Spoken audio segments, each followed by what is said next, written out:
The 48 laws of power. आज हम the 48 laws of power में से लॉ 48 डिस्कस कर रहे हैं। ये हमारा आज आखिरी कानून है। राइटर कहता है कि अज्यूम फार्मलेसनेस, यानी फार्मलेसनेस का मुजाहरा करें। यानी रॉबर्ट ग्रीन साहब कहते हैं कि वो लोग जो देर तक कामयाब रहते हैं या वो लोग जो पावरफुल रहते हैं, उन लोगों के अंदर फार्मलेसनेस पाई जाती है। यानी राइटर कहता है कि अगर आप कामयाब रहना चाहते हैं या आप पावरफुल रहना चाहते हैं तो आपको आज की ये बातें भी ध्यान में रखना होंगी। मसलन कामयाब लोगों की एक खूबी ये भी होती है कि वो अडेप्टेबल होते हैं। वो अपने आप को माहौल के मुताबिक ढालने वाले होते हैं, वो मुताबिकत रखने वाले होते हैं, वो अपने आप को अडेप्टेबल बनाते हैं, वो इस काबिल होते हैं कि अपने आप को ढाल सकें। ठीक, तो आज की पहली खूबी ये थी कि कामयाब लोग अडेप्टेबल होते हैं, इसलिए हमें भी अडेप्टेबल बनना चाहिए। नंबर 2, राइटर ने कहा कि कामयाब लोग अवॉइड प्रिडिक्टेबिलिटी। प्रिडिक्टेबिलिटी को अवॉइड करने वाले लोग कामयाब होते हैं। देखिए साथियों, इंसान और जानवरों में जो बड़ा फर्क है ना, वो प्रिडिक्टेबिलिटी का है। इंसान प्रिडिक्शन कर सकता है और प्रिडिक्शन से बच सकता है। जानवर बेचारे, परिंदे जानवर बेचारे रोज एक ही अंदाज में कैद होते हैं। वो अपने सामने अपने साथियों को कैद होता देखते हैं, लेकिन अगले दिन खुद भी उसी अंदाज से कैद हो जाते हैं। क्यों? क्योंकि हंटर्स उनके बारे में प्रिडिक्शन कर लेते हैं। जानवर हमेशा इंस्टिंक्टिव बिहेवियर शो करते हैं, यानी अपनी इंस्टिंक्ट्स, अपनी जिबिल्लत के तहत चलते हैं, जबकि इसके बरअक्स इंसान अपनी विजडम के तहत चलता है। इंसान अपनी विजडम की वजह से अशरफ है, आला।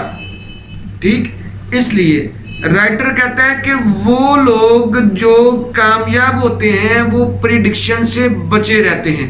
उनके बारे में प्रिडिक्शन करना, उनके बारे में जानना या वक्त से पहले जानना, पेश गोई करना मुश्किल होता है। तो इसलिए आपके बारे में भी पेश गोई करना मुश्किल होनी चाहिए।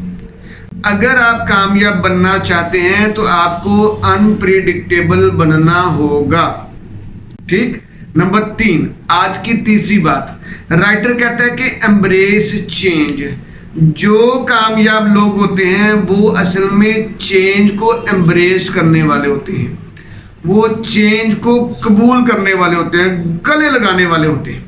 ठीक, देखो, जो कंपनी, जो इंडिविजुअल, जो ग्रुप ऑफ पीपल, जो मुआशरा तरक्की कर गया है ना, सरवाइव कर गया है और अच्छे अंदाज में सरवाइव कर गया है, वो वही मुआशरा, वही ग्रुप ऑफ पीपल है या वही इंडिविजुअल या वही कंपनी या फैक्ट्री है जिसने अपने आप को चेंज किया था। तो चेंज बड़ा ज़रूरी है साथियों। जो लोग खुद को चेंज कर सकते हैं वो लोग कामयाब हो सकते हैं। कामयाब होने के लिए ज़रूरी चीज़ है कि आपको चेंज को एम्ब्रेस करने वाला होना चाहिए, चेंज को एक्सेप्ट करने वाला होना चाहिए और आप चेंज होने वाले होने चाहिए। जब आपके अंदर ये खूबी होगी कि आप तब्दील हो सकते हैं तो आप कामयाब हो जाएंगे और देर तक कामयाब रह सकते हैं। लेकिन अगर आप में पाई जाती है रिजिडिटी, आप में पाई जाती है सख्ती, आप में पाई जाती है बेतुका और बेरुखापन, तब आप कामयाब नहीं हो सकते। ठीक है, वो कहता है कि वो आप टूट तो सकते हैं, कामयाब नहीं हो सकते। कामयाब होने का असूल है चेंज। ठीक, देखो, सूरज निकलता है तो सूरज गुरूब भी होता है, चेंज होता है। दिन चढ़ता है तो दिन के बाद रात भी आती है, रात होती है तो रात के बाद दिन भी आता है, ये एक चेंज का सिलसिला चलता रहता है। लेकिन अगर हम स्टेगनेंट हो जाएंगे, रुक के बैठ जाएंगे, ठहर जाएंगे, तो हम गदले हो जाएंगे। तो जब ठहरा हुआ पानी भी गदला हो जाता है, जब ठहरा हुआ पानी गदला हो गया तो वो बदबूदार हो जाता है, यानी वो नाकाम हो जाता है। इसलिए साथियों, हम लोग इंसान, हम भी अगर अपने पुराने आइडियाज के साथ रहेंगे, रिजिडिटी के साथ रहेंगे, अपने आप को चेंज नहीं करेंगे, तो हम भी फंसे रहेंगे। जो मर्जी कर ले, हमने फंसे रहना है। तो फंसे रहने से बचना है तो एक ही काम है, चेंज करने वाला बनना होगा। खुद को चेंज करने वाला बनाइए तो कामयाब होंगे जी। नंबर 4, राइटर कहता है कि डिटैच फ्रॉम आइडेंटिटी, आइडेंटिटी से बचे रहें, यानी आपकी आइडेंटिटी ये नहीं बन जानी चाहिए। हाँ, जब वो बंदा वो ऐसे रहता है, फलां बंदा ऐसे रहता है, वो ऐसे है, यानी आपकी आइडेंटिटी सिर्फ एक फिक्स्ड नहीं रहनी चाहिए। आपकी आइडेंटिटी चेंज होने वाली होनी चाहिए, बदलती रहनी चाहिए, यानी इंप्रूवमेंट की तरफ, खूब से खूब तर की तरफ जाना चाहिए आपको, ठीक। यानी लेकिन अगर आप साल पहले भी वैसे थे तो साल बाद भी वैसे हैं, तो फिर आप मोमन नहीं, ठीक है। क्योंकि मोमन का आने वाला कल गुजरे हुए कल से मुख्तलिफ होता है, यानी बेहतर होता है।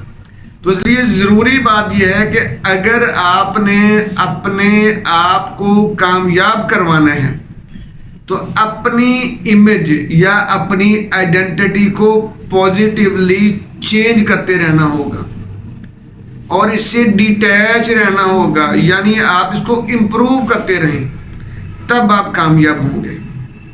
और इसी तरह राइटर कहता है कि ब्लेंड विद द एनवायरनमेंट।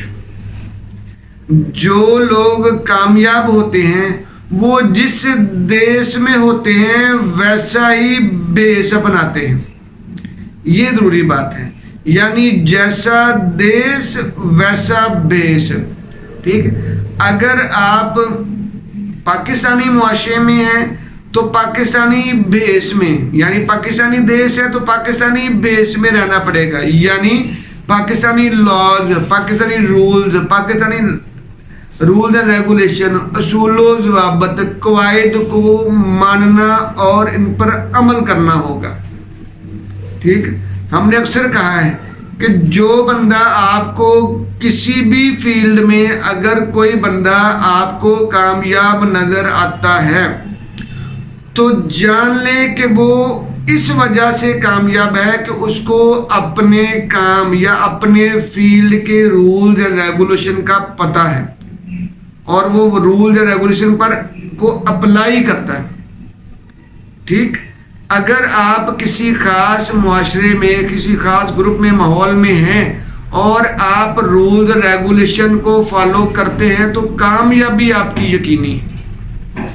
आखिरी बात, राइटर कहता है कि अवॉइड एन इमोशनल अटैचमेंट। ये बहुत ही ज़बरदस्त बात है साथियों। हम ना इमोशनल फूल होते हैं, जज्बातियत से भरे हुए होते हैं। देखिए, हमें बैलेंस के साथ चलना है।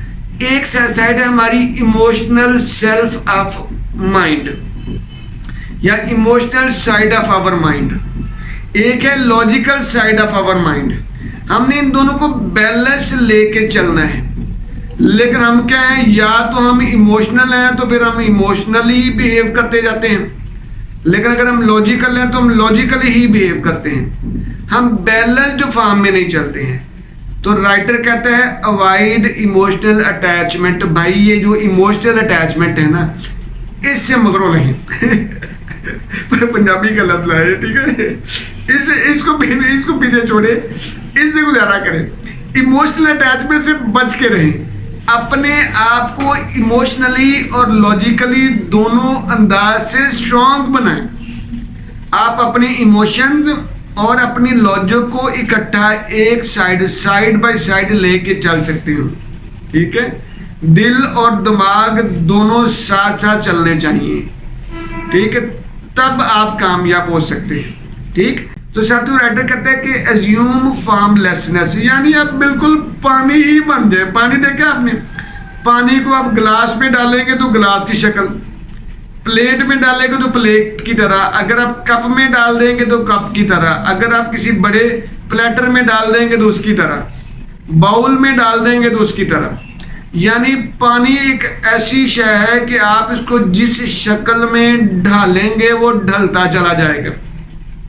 ठीक है, तो कहते हैं ना कि पानी रे पानी तेरा रंग कैसा है, बड़ा पुराना गाना था। ठीक है, तो ये एक बड़ी कमाल बात है साथियों कि अपने आप को फॉर्मलेसनेस की तरफ लेके आना ये बड़ा जरूरी है। तो ये हमारी आज की लास्ट बात थी, और शुक्र है कि आज की लास्ट बात थी। इस किताब ने हमें बड़ा अरसा फंसाए रखा है।